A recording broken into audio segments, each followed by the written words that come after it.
Cantor, take it away. Good morning. So I was just taking a look at the first few verses of Psalm 9, which we're going to be getting into, and I noticed the word Azamra, I will sing. And so that immediately took my mind to another psalm that I'm a little bit more familiar with that has this phrase Azamra lelohai be'odi. I will sing to my God as long as I exist with all of my muchness. The word BOD is really an interesting word to try to translate. But for me, that idea of singing with all of one's being, I saw in the first couple of verses of the song we're about to study. So I thought that might get us in the mood. Can you see this?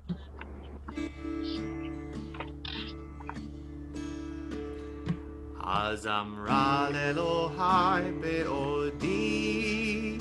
Azamra lelohai be'odi. Ahalila, ahalila.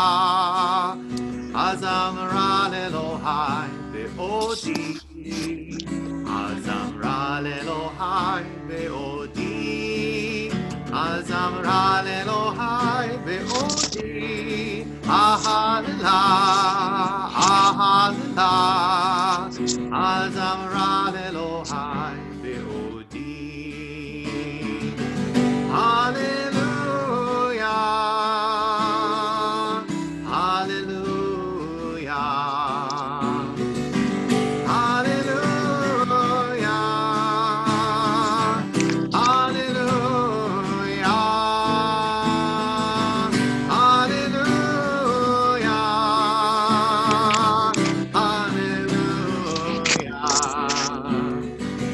Hallelujah. Hallelujah. Hallelujah. Azamra lelohai be'odi. Azamra lelohai be'odi. Ahalila. Ahalila. Azamra lelohai be'odi.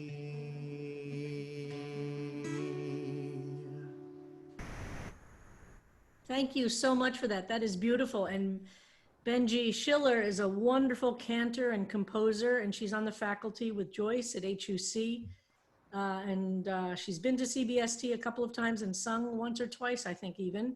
But she's composed many, many, many wonderful things. We do several of her pieces at CBST. And she is a cantor with her husband, who's a rabbi, Les Bronstein, it's either Yonkers or New Rochelle, one of those, in the Reconstructionist synagogue in Yonkers or New Rochelle, one of those just north of the city suburbs. Wonderful, wonderful cantor and beautiful davener. White Plains, thank you, White Plains, that's right, White Plains, that's correct. I knew it was up there, and I'm a real New Yorker, it's like upstate, White Plains, Yonkers, New Rochelle. Anyway, good morning, everybody. So I wanted to say, and I think we posted it in Facebook, I can't remember, Harold, if we actually did this, but one last thing about Psalm 8 is that it is the Psalm of the day for Rosh Hashanah, which is found in our Machzor, because it is called, as I mentioned during the study of the Psalm, it's considered a creation Psalm because it celebrates the creation of the world in the references that we studied. So Psalm 8, look for it when we get to Rosh Hashanah. It's in the Machzor, and it's the Psalm, as we talked about one day, many of the Psalms are assigned either to days of the week or to festivals to be recited in Shachrit. And Psalm 8 is the Psalm for Shachrit of Rosh Hashanah.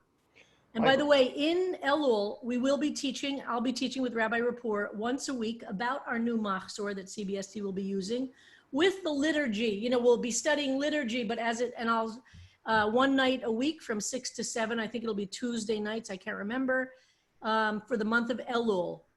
And I'm spending a lot of time with the Machzor now, so I'll have a lot to say. It's a wonderful, wonderful Machzor. No Machzor, no Siddur is perfect, but I think it'll be a fantastic experience for us. Michael, so let's dive into Psalm. If you want to raise your hand, you have to raise it in the chat, in the participants. Michael briefly before we dive into Psalm 9. Right, exactly. This is Psalm 8. The 8 at the 9th verse, sheep and oxen all together and all the beasts of the field, birds of the heavens and fish of the sea, what moves on the paths of the seas. On Friday night, we sang God Bless America. And Irving Berlin writes, from the mountains to the prairies to the oceans white with foam, God Bless America. So I just wanted to mention that. Was he inspired by Psalm 8? Wow. We'll never know, but what a wonderful idea. And as we saw with Shakespeare and many great writers, the Bible is often the book they know the best, right? That's where they heard. Beautiful. Thank you for that, Michael. So Psalm 9, we begin. It is the longest psalm we've encountered so far. And I'd love to ask if Yael Bat Chava is with us. And I want Kita Aleph to look for the Lameds in Psalm 9. So shall we do it line by line? Sure. Yeah. Okay. למנצח אלמות לבן מזמור לדוד. For the leader, I love this, Almut Laben, which always means we have no idea how to translate this, a Psalm of David. We'll talk about it, but a Psalm of David. אודה אדוני בכל ליבי, אספרה כל נפלאותיך. I will praise you, Lord, with all my heart. I will tell all your wonders. אשמחה ואאלצה בך, Sorry. אזכרה שמך עליון. What? Sorry, go ahead. Do you want me to read this No, again? I will rejoice and exult in you, singing a hymn to your name, O Most High. בשוב אויבי אחור, ייכשלו ויאבדו מפניך. When my enemies retreat, they stumble to their doom at your presence. כי עשית משפטי ודיני, ישבת לכיסא שופט צדק. You uphold my right and claim, enthroned as a righteous judge. גערת גויים, איבדת רשע, שמם מחית לעולם ועד. You blast the nations, you destroy the wicked, you blot out their name forever. Harold, do you want to move this up? It's up as far as I can go, and then it flips. So read the Hebrew, and then I think we have to flip to the next page if you can. Oh, well, I can make it smaller, and then it'll work. Hold on. Oh, great. Then our old eyes are going to go like this. All right, okay. Well, we read 6. Wow. 7, can you see 7? No, I'm not seeing 7. Do you have it in front of you, Yael? Okay, hold on. Hello? Let me try again. Yes. Hey, how you doing, Neil? Okay, great. Okay, Bruce, we can hear you. Can you see it now? Yeah. Okay. האויב תמו חרבות לנצח וערים Yeah. נטשת. How'd you hear that? We can hear you, Bruce. Oh, okay, yeah. Yeah, I got beat up and they... Bruce, We can hear you. go ahead. The Okay. enemy is no more. Ruins everlasting. You have torn down their cities. Their very names are lost. ואדוני לעולם יושב, כונן למשפט כסאו. But the Lord abides forever. He has set up his throne for judgment. והוא ישפוט תבל בצדק, ידין לאומים במישרים. It is he who judges the world with righteousness, rules peoples with equity. ויהי אדוני משגב לדח, משגב לעיתות בצרה. The Lord is a haven for the oppressed, a haven in times of trouble. ויבטחו בך יודעי שמך, כי לא עזבת דורשך, אדוני. Those who know your name trust you, for you do not abandon those who turn to you, O Lord. זמרו לאדוני יושב ציון, הגידו ועמים עלילותיו. Sing a hymn to the Lord who reigns in Zion. Declare his deeds among the peoples. כי דורש דמים אותם זכר, לא שכח צעקת עניים. For he does not ignore the cry of the afflicted. He who requites bloodshed is mindful of them. חנני אדוני, ראה ענני משונאי, מרוממי משערי מוות. Have mercy on me, O Lord. See my affliction at the hands of my foes, you who lift me from the gates of death. למען אספרה כל תהילותיך בשערי בת ציון, אגילה בישועתך. So that in the gates of fair Zion I might tell all your praise. I might exult in your deliverance. טבעו גויים בשחת, עשו ברשת זו תמנו, נלכדה רגלם. The nations sink in the pit they have made. Their own foot is caught in the net they have hidden. נודע אדוני משפט, עשה בפועל כפי נוקש רשע, היגיון סלע. The Lord has made himself known. He works judgment. The wicked man is snared by his own devices. Higayon Selah. ישובו רשעים לשאולה, כל גויים שוכחי אלוהים. Let the wicked be in Sheol, all the nations who ignore God. כי לא לנצח ישכח אביון, תקוות עניים תאבד לעד. Not always shall the needy be ignored, nor the hope of the afflicted forever lost. קומה אדוני, אל יעוז אנוש, ישפטו גויים על פניך. Rise, O Lord. Let not men have power. Let the nations be judged in your presence. שיטה אדוני, מורה להם ידעו גויים, אנוש המה סלע. Strike fear into them, O Lord. Let the nations know they are only men. Selah. Okay, so we're going to dive in. And remember, this English is only one way to understand the Hebrew. So try and get your minds and appreciation of language flexible and fluid and nimble, and don't get stuck on any one way to understand a word or a sentence. That's the first thing in approaching, honestly, the first thing in approaching poetry in general, but the Psalms for sure. And those of us who don't know Hebrew tend to want to hold on to, this is the translation. So if there's one thing I want you to learn in this process is to stay open and fluid, but we have to layer our understanding. So we start at what we call the pshat, the simplest way to understand. And then we go deeper and deeper and deeper with layering on. So first of all, let's start. What's the first letter of this psalm? Kita Aleph, students? Who's here from Kita Aleph? Who can identify the first letter of this psalm? Lamed. It's a lamed. And what is the vowel under the lamed? What sound does that make? Ah. So Kita Aleph, fantastic. You've been studying Hebrew for a week and a half. You now can read the beginning of this psalm, la. So the prefix lamed means multiple things. It can mean to or for or toward. It can have a lot of different, but for is one, so for or to. So we're not going to talk about what the vowel means for now, but for Lamanatseach, we've encountered this, right? We've had this variety of translation for Lamanatseach. Is it a conductor? Is it the lead musician? Is it a lead violinist? Is it some kind of leader? We don't know if it means the musical leader or not, totally. It's not a resolved thing.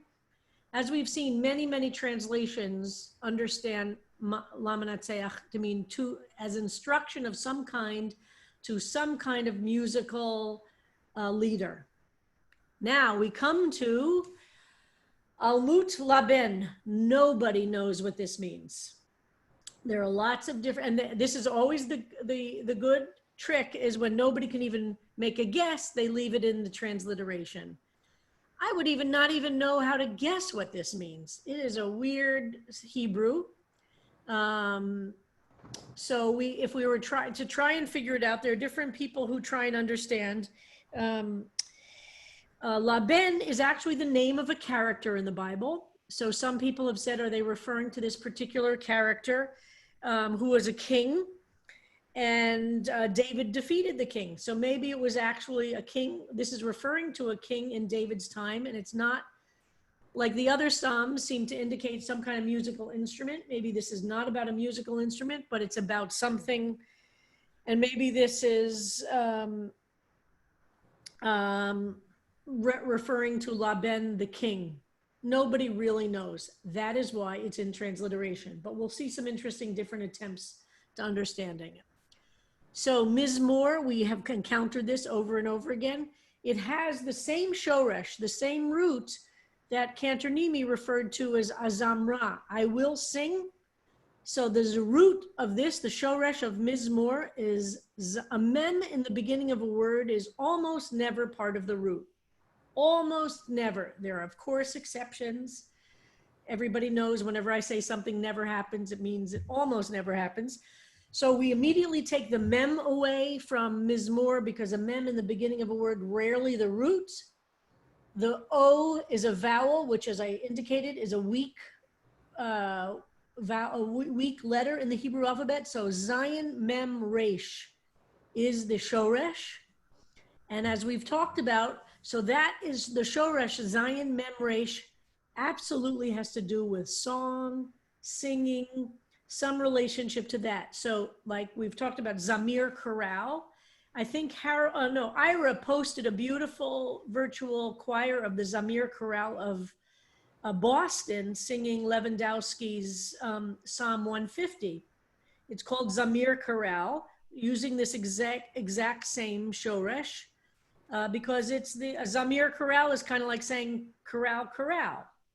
Zamir means song or singing or sing. So Mizmor LeDavid, a psalm of David. There's the Lamed again, Kita Aleph. You see the Lamed? And you've also learned the Shva, right? Have you learned the Shva? So the Lamed, in the first Lamed we have, and this is again, for David. Does it mean for David? Does it mean of David? Again, the Lamed is a little bit fluid in its definitions. Okay, that's verse 1. Again, is this a superscription or part of the psalm? Verse 2, Odeh.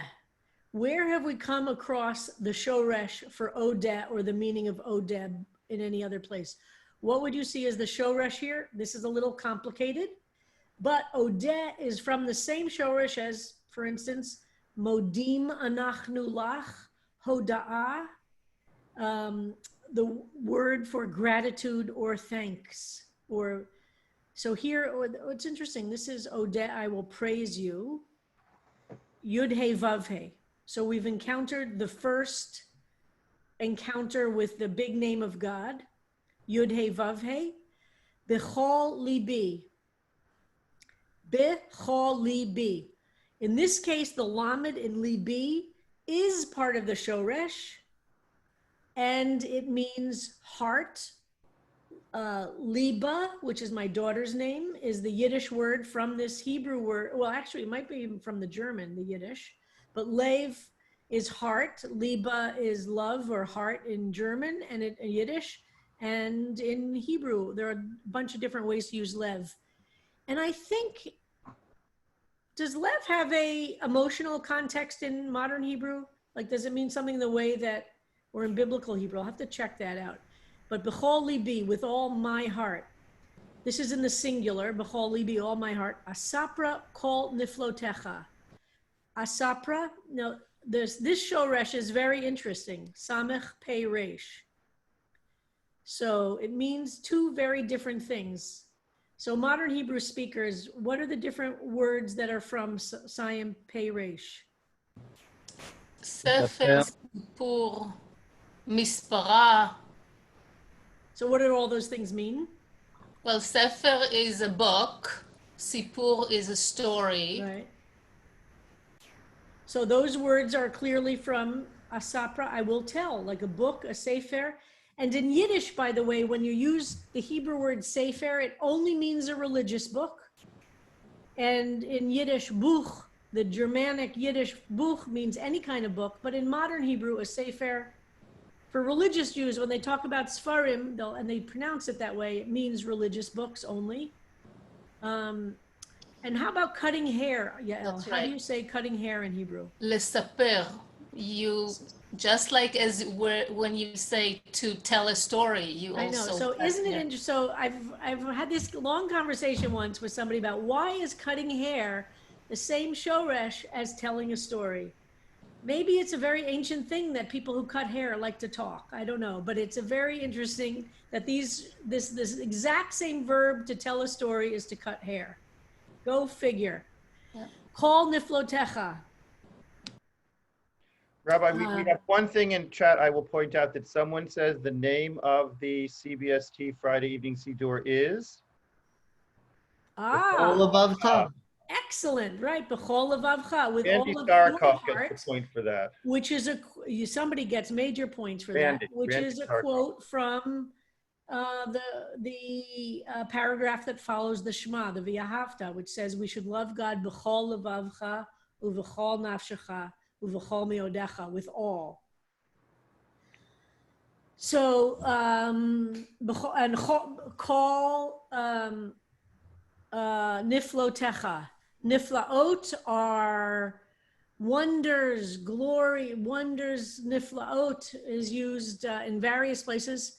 And the cha ending after niflotecha is your wonders. So that's why the Y is capitalized, your wonders. Asapra, I will tell, call niflotecha. All right, I'm going to try and do to 5 and then we'll stop for any questions, just so I want to cut.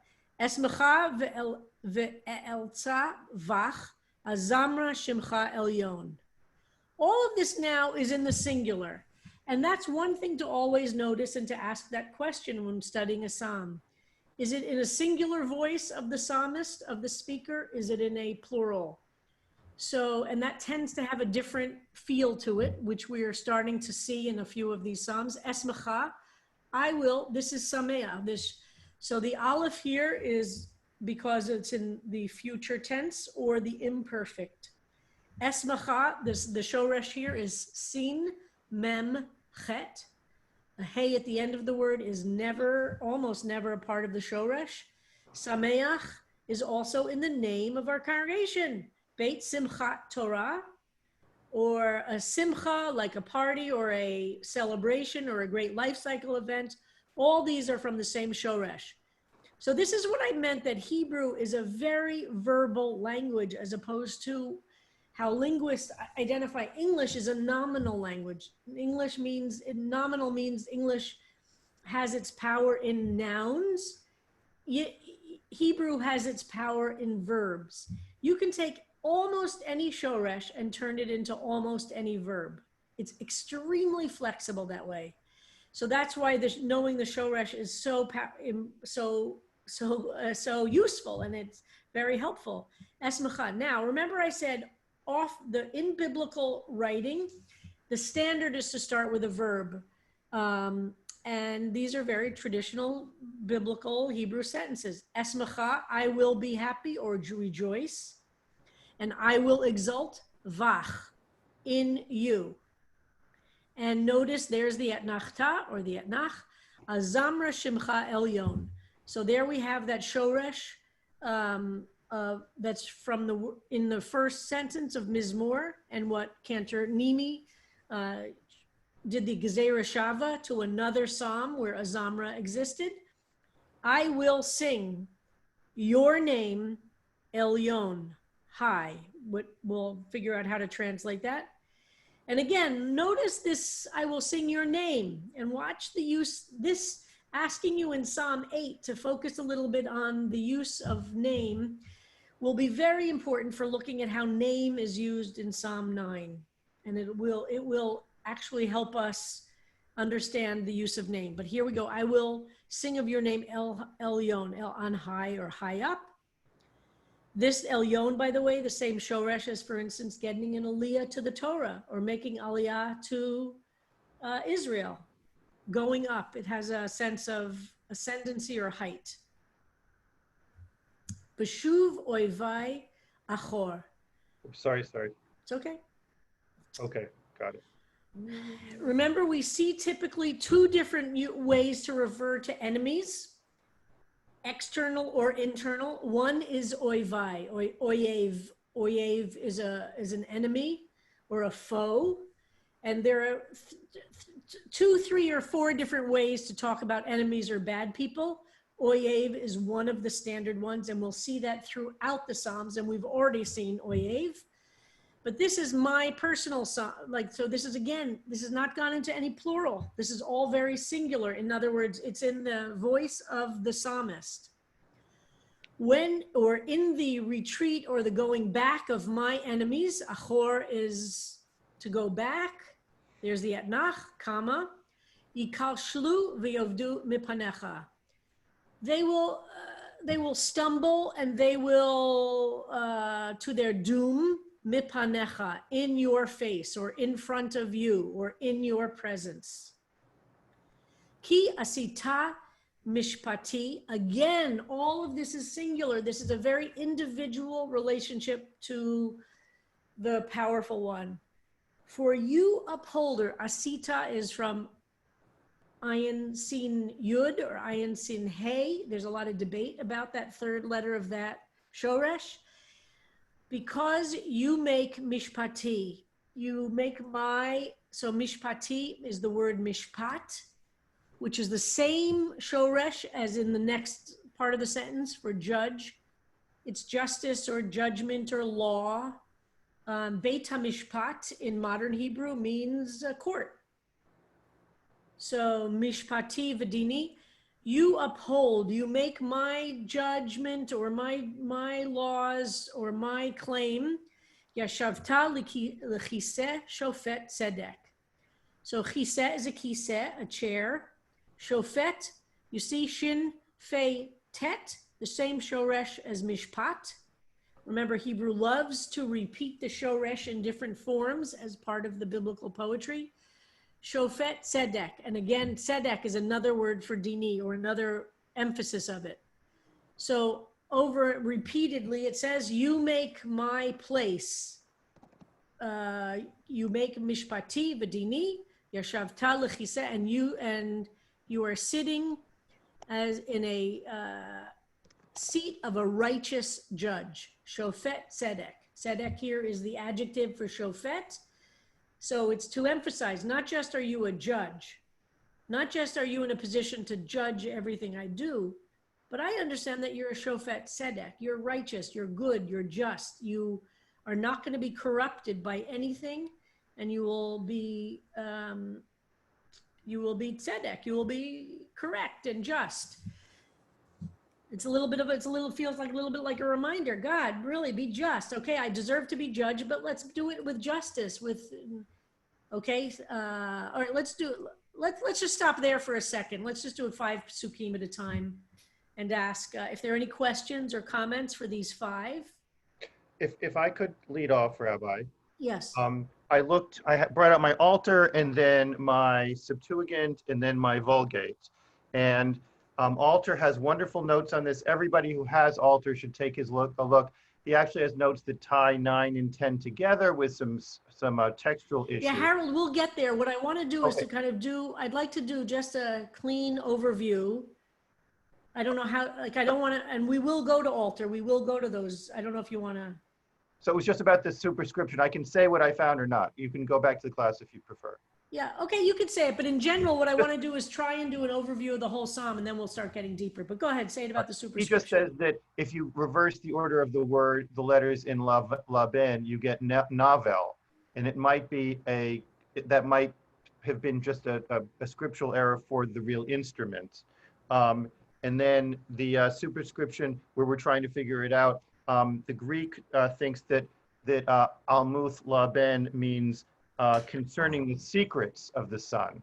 That's what they felt. So concerning the secrets of what? Considering the secrets of the sun. Of the sun, as in, because Ben means the Ben sun. of the sun. Interesting. Whatever that means. Good, thank you. Yep. All right, let me go back so where I can see hands up. Hold on. Let's see, chat. I'm going to have to make this a little smaller so that I can see who has their hands up. Shep has his hand up. Thank you. Rabbi, maybe I missed it, but what's the shoresh for the word niflotecha? For niflotecha, Right. it is, hold on a second. It's such a big word, I couldn't figure it out. Yep, Aleph. it's Hey Lamed Aleph. Pei Wow. Lamed Aleph, Pele. Hey, Lamed Aleph. And what does that mean? Can mean a lot of different things, but wonder or big event. It could mean, in modern Hebrew, what does it mean, Yael? Something wonderful and surprising, I would say. Yeah.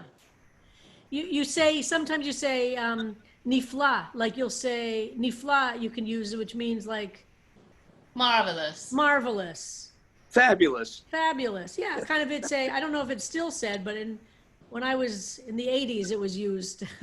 my modern Hebrew is kind of stuck in the 80s, but in the 80s, you'd use nifla, like Eza am nifla, what a, as a little sarcastic, but yeah, so Pei Lamed Aleph. But that's a good question. You can see the Hebrew, how long it is. So the nun has to do with forming it into that particular word, and techa is because it's in the plural. So you could tell from that it's in the plural, wonders, and the cha is for your. Niflaot would be wonders in the plural, and techa makes it into your wonders.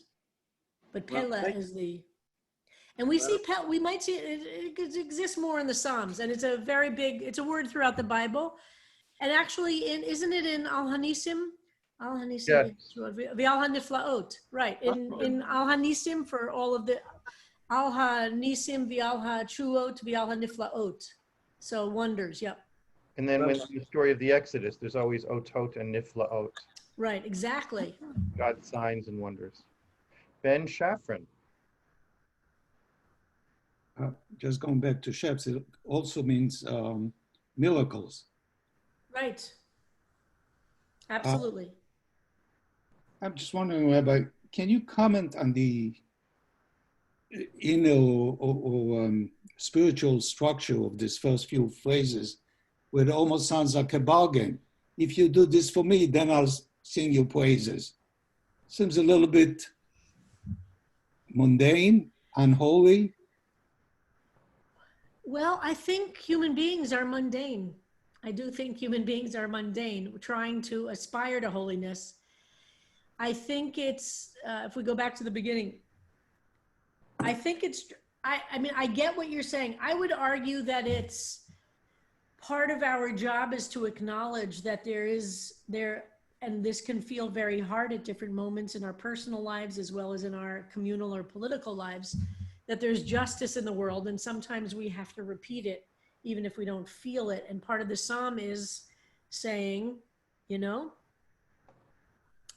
world is good, there is justice, God is a just God. I don't necessarily see it right now, but okay, I can believe that I will live as justly as I can, and I have to believe that God will judge me accordingly.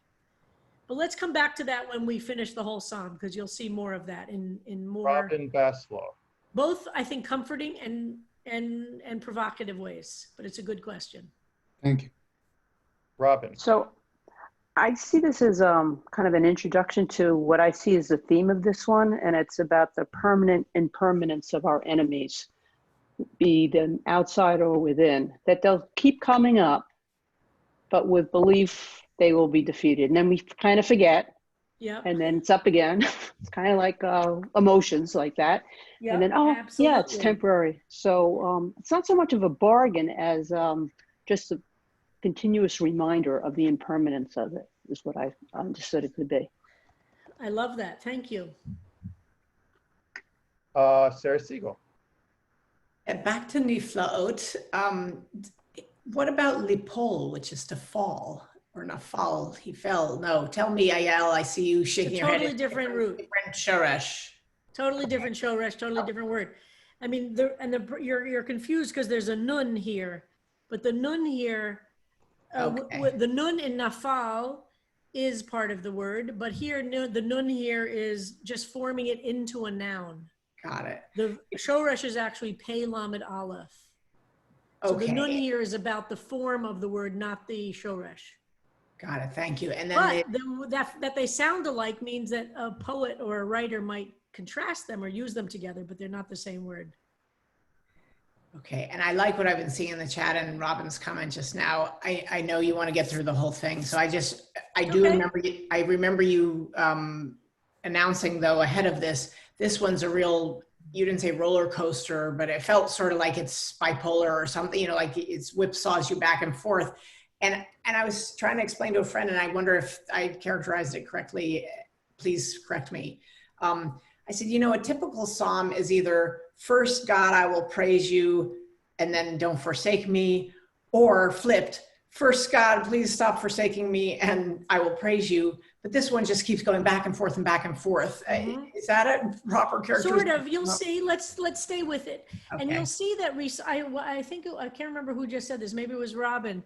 Part of it is that, and part of it is that the Psalms become, and again, at different moments in your lives, different phrases or different Psalms will be meaningful to you or to me or to anyone, but they do end up trying to remember. This book of Psalms is not a narrative. It's not telling a story that begins in Psalm 1.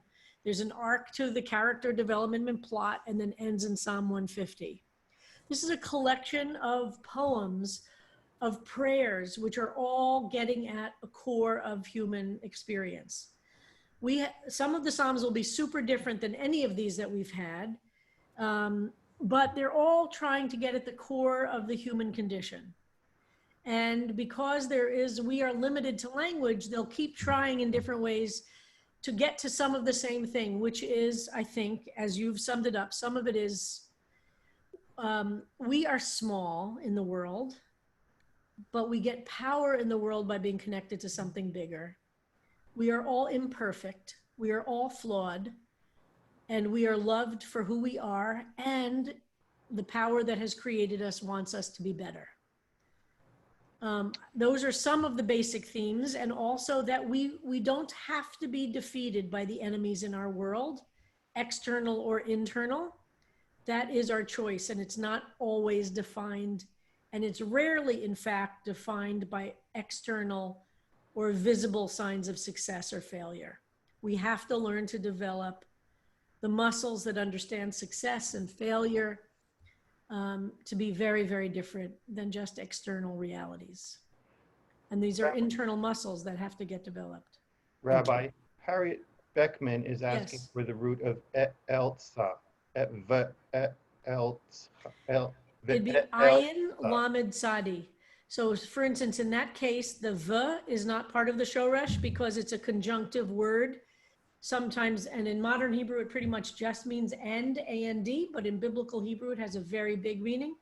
The aleph is the first person future.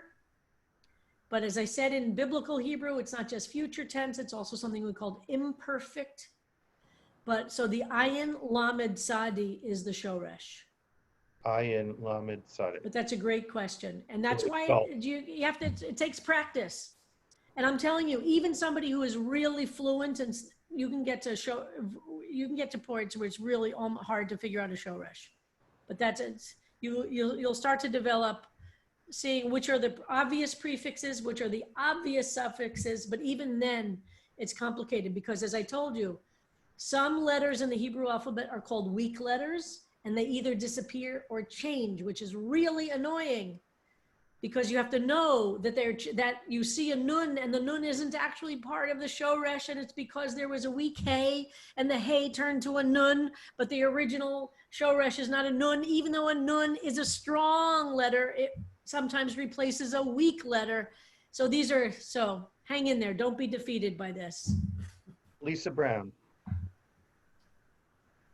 Hi, I want to just point out something that I find interesting, which is that Alter uses this word azamra, which is in the JPS, it says singing a hymn to your name, but he uses this word zemera as a verb, and actually so that I hymn to you. And I love that active interpretation of that word. This is also in the BDB. They also use that that word zemer as an active verb, not as a noun. Well, for sure, azamra is in a verbal form. So it's not, he doesn't even have to say that is a verb. Azamra is a verb. That's not even making, it's not, as we say, derech hakifa. It's not, Azamra Shemcha, I will sing your name. That's so that he's using him. Again, Alter will do that, or what does he use? I don't know. I will sing your name. Right, because he wants to go back. Why does Alter do that? Because he wants to emphasize that Azamra has the same shoresh as Mizmor, which is a psalm, or it's a specific psalm or a hymn. But he is actually turning, it's because he's not using it as a noun, he's using him as a verb because Azamra is in a verb form. I don't know in English, do we ever say I will him? I him is a verb? Who knows, but he's... No, it's in the Oxford Dictionary, actually, in that way, but we don't use it that way. Yeah, he's trying to get to the root of the word Azamra. And if he said, I will sing, you lose the connection. He wants us to hear what a Hebrew speaker will hear, which is that Azamra is echoing the word Mizmor, which is what the whole book of Psalms is called, right? Or the Psalms themselves are called Mizmor. Each of them are a song or a poem or a psalm. So he's doing that so that we hear that connection to Mizmor. But I love it. That's why looking at Alter is really fun. And he's very, very thoughtful and creative, and everything he does is really interesting. And very, very, as I said, very thoughtful. He doesn't just throw something away. Sam Gordon, nature documentarian, has his hand up. Yes. Question about like exception shorishes. So as I've been trying to improve my modern Hebrew, we come across a lot of words that have 4-letter shorashim, like lihitgagea, which is like, oh, I miss you, which we would say a lot right now. Do we see a lot of those in biblical Hebrew? Because I feel like I personally haven't. So the standard, absolutely, and in modern Hebrew, there are not that many 4-letter root words. There are some, and there are some 2-letter root words. Like every rule in grammar, I'm emphasizing the 3-letter right now because people are just getting to learn it. But for sure there are 4-letter roots, and for sure there are 2-letter roots. And they're not rare, they're just not common, if you know what I mean by the difference. So it's not like if I saw a 4-letter root or a 2-letter root, I'd say, wow, I've never seen this before. But it's not as common as 3-letter roots. The same thing is true for Arabic, by the way.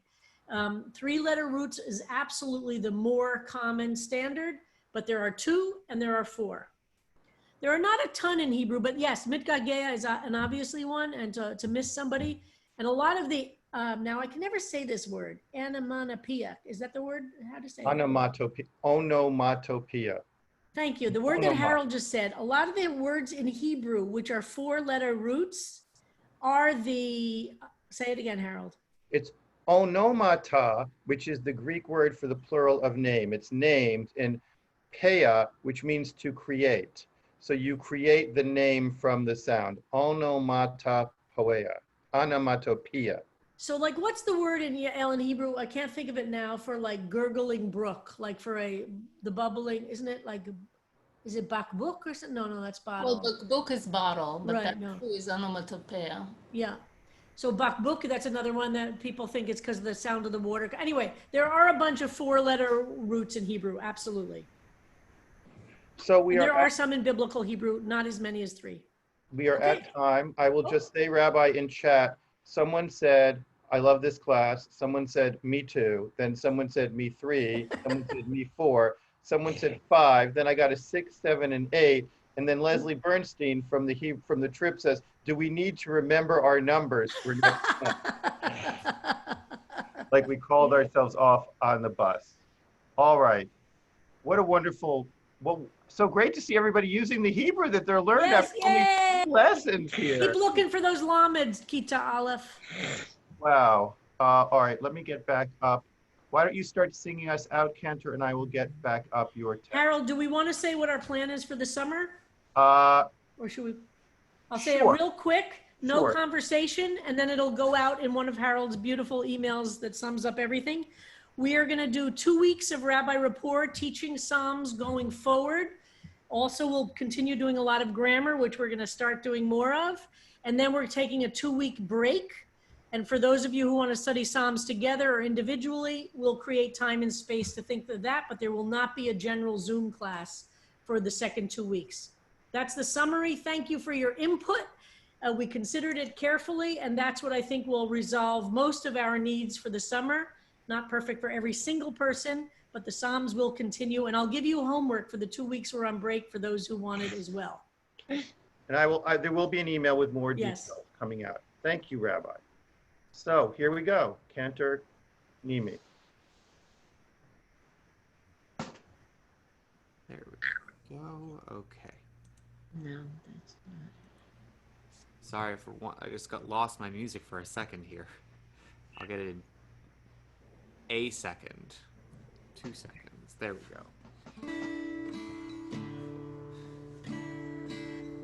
Azamra Elohai be'odi, Azamra Elohai be'odi, Ahala, Ahala, Azamra Elohai be'odi, Azamra Elohai be'odi, Azamra Elohai be'odi, Ahala, Ahala, Azamra Elohai be'odi. Hallelujah, Hallelujah, Hallelujah, Hallelujah,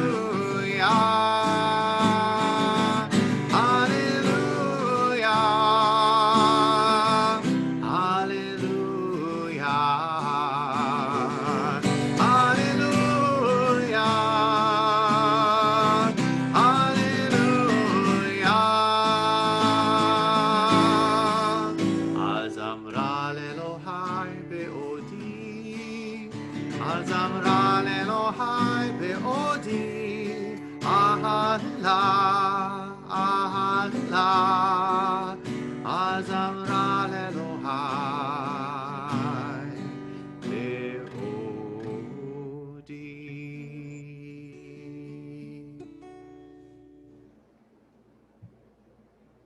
Thank you.